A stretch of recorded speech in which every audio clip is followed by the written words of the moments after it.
So welcome back to the Free Miles MC. I am today out here on the Royal Enfield Interceptor 650.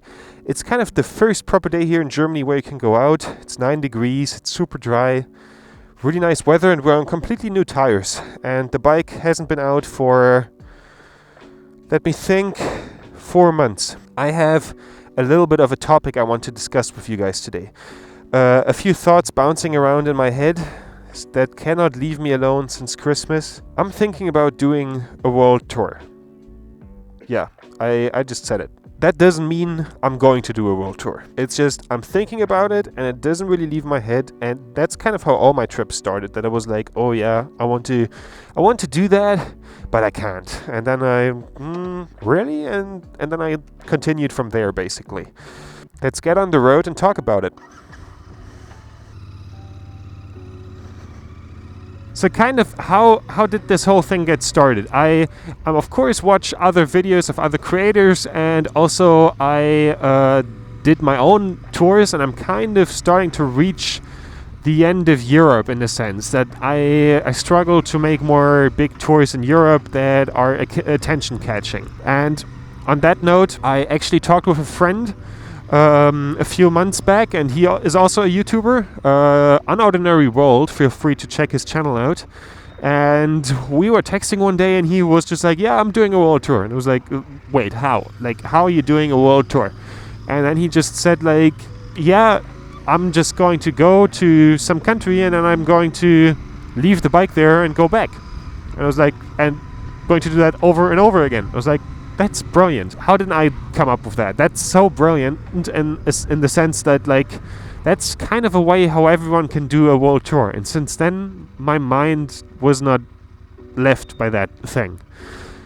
And it doesn't mean that I want to do a world tour now as well directly, but I want to try that approach at least. And I would love to see it turn into a world tour. And also something is, last November I turned 23. So I'm right now in a point in my life where I can still do stuff and fail at it. And I'm doing this YouTube thing. I'm trying to get this YouTube channel big and trying to make a living off of this, and it's hard. But, you know, I only have a limited amount of time that I can try pulling this off.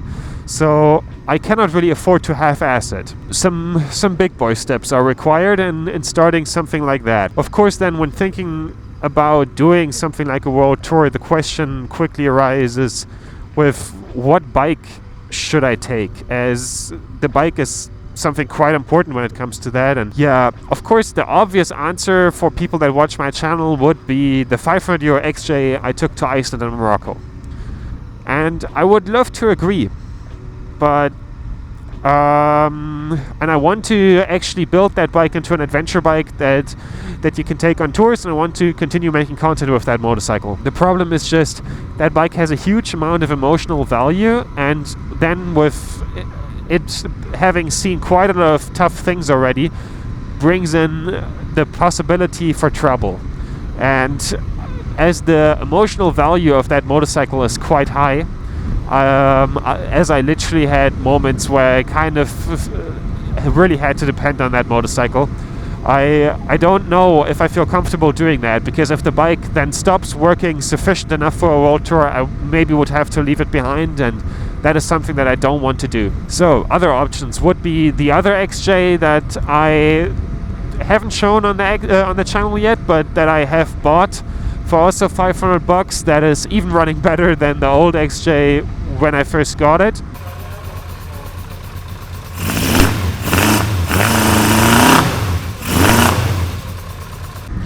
That of course has the same issues to the other XJ, except for the emotional value thing. So then, of course, when having the approach of going somewhere and then going home again to get new money to continue the trip until the YouTube channel was running. Of course, then you need to leave the bike for some time, and then the carburetors will become a problem. In general, that's something that I worry about, is I want to do a real budget approach to a world tour if I do one. It's not I want to do a real budget approach, I have to. I don't have money. That's another thing. With that, it kind of leaves me with the question, can I afford in the initial buying price to accept carburetors, because carburetors can lead to many problems down the line, especially with that dynamic. And of course, yes, fuel injection can also break and it's more expensive to fix, and yada yada, all the old bike versus new bike discussion. But I think a simple bike that is still fuel injected would be pretty nice. I mean, I'm sitting on one right now, the Royal Enfield Interceptor.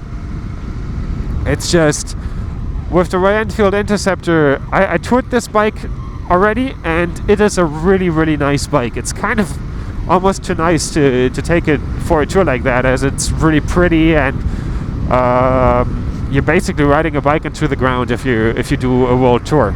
And also with the cohesion that this bike struggles with, especially when you take it camping with the angle of the exhaust and water raining into the exhaust, it would hurt my heart to do that to that bike. And also, of course, then what bike else could there be? The new Himalayan just came out, the 450, which would be amazing in the sense of potentially, if the channel grows, getting into contact with Royal Enfield.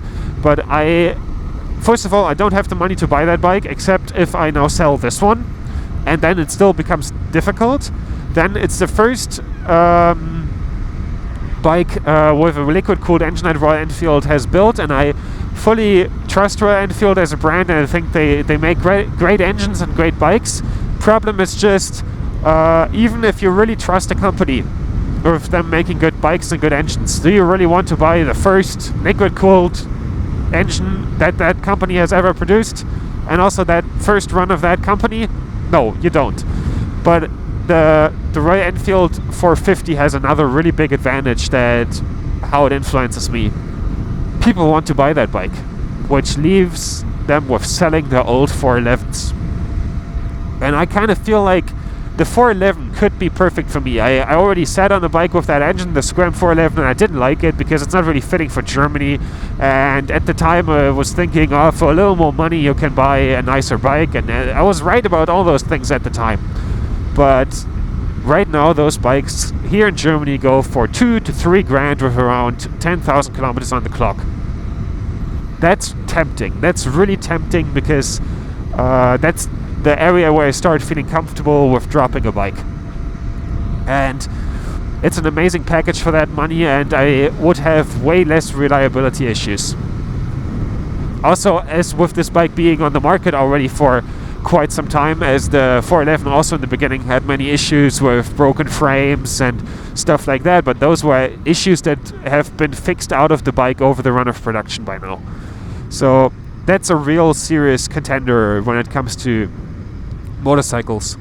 Short note from the editing room: in that moment I was a bit too excited to buy a Royal Enfield Himalayan, and the prices are a bit higher for them. There are a few examples between 2,000 to 3,000 euros, but most of them still go for more. Also, let's not forget, I'm sitting on a perfectly well running bike with fuel injection at the moment, and even though I don't want to take the Interceptor for that, why not? After having talked about how that whole situation kind of behaves when it comes to the bike I would love to take on a trip like that, of course, we already established the money for this is kind of not really there, and I would have to go home in between to make more money for that kind of trip. And even if it doesn't turn into a world trip, I would love to take that approach, as you guys basically have seen me go from Germany to some country and back now quite a lot, and maybe we should put a twist on that. Sadly, on all, I have to say I'm not really in the situation to do a world trip, but let's face it, no one is. Like, no one ever is in a situation where they're like, oh yeah, I should do a world trip right now, except if you win in the lottery or something. Kind of brings me to the next point. For not being in that situation, my situation is actually quite fitting. If I mentioned the thoughts kind of came up with me just turning 23. I can try growing this channel, do a world trip, and if I cannot manage to turn this into a living through that, I can just go home and go to uni, I guess. And then I have to be the 28, 29-year-old guy in uni who's like, oh yeah, I messed around in my young years, and then I have to study with a bunch of young people. But I'm fine with that. It's better to fail at your dreams than not try it, you know? And this whole world trip thing in general, it's a mountain that you can climb in life. And I definitely feel the temptation of that. And On the flip side, everyone is like, oh my god, a world trip, that's so romantical, so cool. And all those things are true. But in the end, it is an incredible challenge. That's what makes it cool. It's a challenge. And a challenge is not just cool, but still challenging. And even though you have many people who do YouTube videos on that and where it seems easy, that shit is not easy. Also, with the countries I've already been to, with the difficult situations I had in Iceland, those things would happen again. Then my time in Morocco was kind of a culture shock, and I think I could handle that better on the second try. But I have to say, with the really sketchy thing that happened in Morocco, I don't want to experience something like that again. And with doing a world tour, kind of signing up for that, actually. You know, like, there's no way that I go through every continent of the planet on a motorcycle and not have that shit happen again to me at least twice. And that's a reality that I need to face, that I don't really want to experience that. But if I do this world trip, I will. I feel like if I want to do it, I need to do it in the next few years. I maybe can still like try to grow the channel with like a bigger trip here this year, but at the latest next year I have to get going, because I am becoming older. This window for me as a human is closing. Then the world is changing.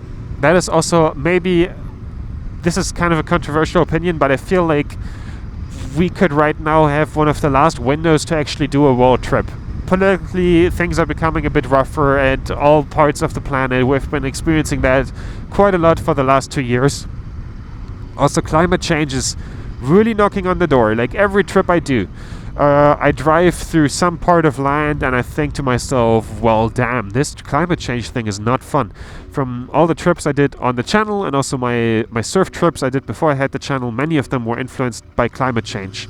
Like, I experienced enormous wildfires in Australia when going surfing there. I experienced wildfires in Portugal when I was surfing there, when I was there with a car. During my Morocco trip, it was incredibly hot. Like, we had 40 degrees for most of the trip, and there was no cold water in Spain anymore. The big lakes at the water collecting stations every time I do a trip look terrifying. I remember on the motorcycle surf trip, I went along this big lake for water reserve, and I was going next to it for over an hour, and I did not see a single bit of water. If this gets worse, a world trip becomes more and more difficult as regions like India and parts of Africa become a lot more politically difficult through that, and also a lot more difficult to handle as a human being there. So I think that is something that until 2030 could become quite difficult, so I definitely need to do my trip if I want to do it soon. When it comes to making the decision to actually pull the trigger and do a trip like this, you kind of make a huge sacrifice. It's an enormous social sacrifice. Like, if you do that, you will have friends. Those friends will be home, and it's tough to keep contact with them, even though you probably can't do it. But you're basically socially isolating yourself to an incredible degree. Also, when it comes to relationships, like, I'm right now single, but that changes on and off again, and not really to the degree that it would stop me from doing a world trip. But yeah, it's a tough one, as I don't really think that there are many relationships that would withstand that. That's already an incredibly big challenge when talking about motorcycle trips already. Like, the struggle I had with that already with not doing a world trip is insane. So I cannot imagine how bad it will be if I then do a world trip. Oh fuck, of course we have gotten into a bit of a traffic jam here now. And of course, even with flying home in between and stuff, you will miss a lot. You will miss a lot in your family, you will miss funerals, you will miss career opportunities. But all in all, I have to say, for doing a world tour and doing that sacrifice, I think I would be up for that. If I would be a normal person that does it completely for myself without the YouTube channel, I probably would say no. But I find purpose for myself in trying to do this work. I find purpose in doing these videos, and also this kind of trip is like this kind of idea of doing a trip like that is something that would give me purpose as a human being. And even though it's difficult, there are many things to consider, and I feel like at some point I definitely want to do it, actually. Having said all these things, they're just basically, the devil is in the detail there, like how to actually figure out doing that. And I have to say, when thinking of making that decision and then maybe actually doing that, I am scared. I am truly scared and terrified of being like, yeah, I'm going to do that. Because one thing about visiting all the countries on a world trip that I already understood is that no page on any embassy, no page on any tourist guide can actually tell you how the experience in that country will be. And it is a wild one. And even though you constantly see people on motorcycle channels do their world trip thing, it is something where I am like, still have quite a lot of respect for. Also with the YouTube videos, like I already discussed, like, oh yeah, maybe I should take another bike than the 500 euro eBay bike there. Then of course it asks the question, what will make my trip special then? As I still kind of have to make people see it, in the sense of I can only do the flying back home thing so often. At some point this shit has to work. And this shit only works if people watch the videos. And if I'm just another guy on a Himalayan doing that trip, even though the Himalayan would be the most budget-friendly option, I think, yeah, it becomes difficult to say the least there. And with the motorcycle choice, it's also the feeling of going through a landscape where there's no mechanics, no other people, you don't see a car for 2 hours, and the motorcycle you are on sometimes makes a weird sound and you bought it for 500 bucks on eBay. That is a terrible feeling. Like, I already had that in the Sahara Desert, and I always had to think back of the episode of Better Call Saul where he has to walk through the desert, and it was like, nah, how far am I away from this now? And that's a really shitty sensation. Like, every time I then managed to find a gas station and in Morocco and there was an old Renault R4 for sale, I really just wanted to be like, give me the Renault. I transport the bike in the back and just go home. And maybe that's one of the reasons that speaks for getting something like the Himalayan as 2,000 to 3,000 euro as a purchasing price for a bike that you're going to do that with. It's quite okay. And also, I can ride that bike into the ground. I could decide, yeah, I'm going to ride now like all the way to Australia, and then after it has like almost 100,000 kilometers probably on the bike, I'm going to say, I'm going to sell it and going to buy a different bike somewhere else if I then would have to ship the bike, which then takes out the whole emotional value thing out of the equation. So that's kind of my thoughts on it. I earlier mentioned the other channel of my friend Ferdia from the Unordinary World channel. He's currently basically doing that with his BMW GS. He's riding like all the way through some countries and then flying back. He basically does really great motorcycle travel / history content.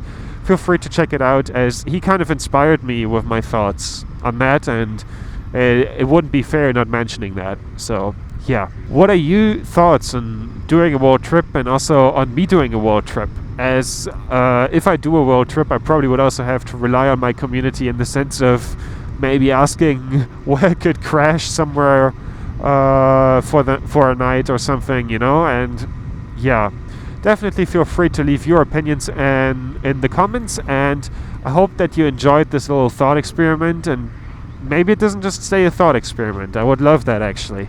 And see you next time.